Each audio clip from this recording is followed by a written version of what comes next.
a reason why people don't want to see the images of Gaza, and there's a reason why there's a rush to try to control and own media in this country. Because social media has totally upended that. You can't hide from the reality of 150 girls in Iran being killed on the first, schoolgirls being killed on the first day of the Iran war. You cannot run away from the image of the drone showing the mass burial gravesite that they're being buried in.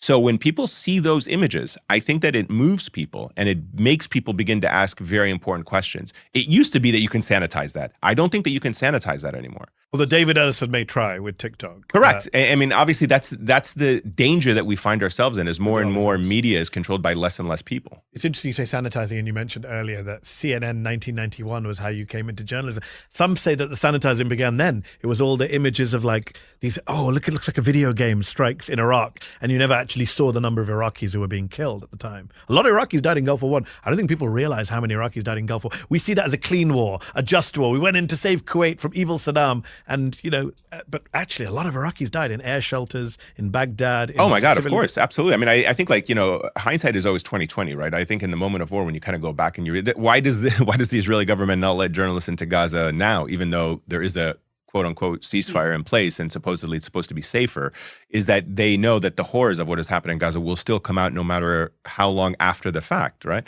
And so I think in 1991, yes, I was drawn to not the spectacle of war, but what the war was creating as a dynamic in the region that people were talking about. Yes.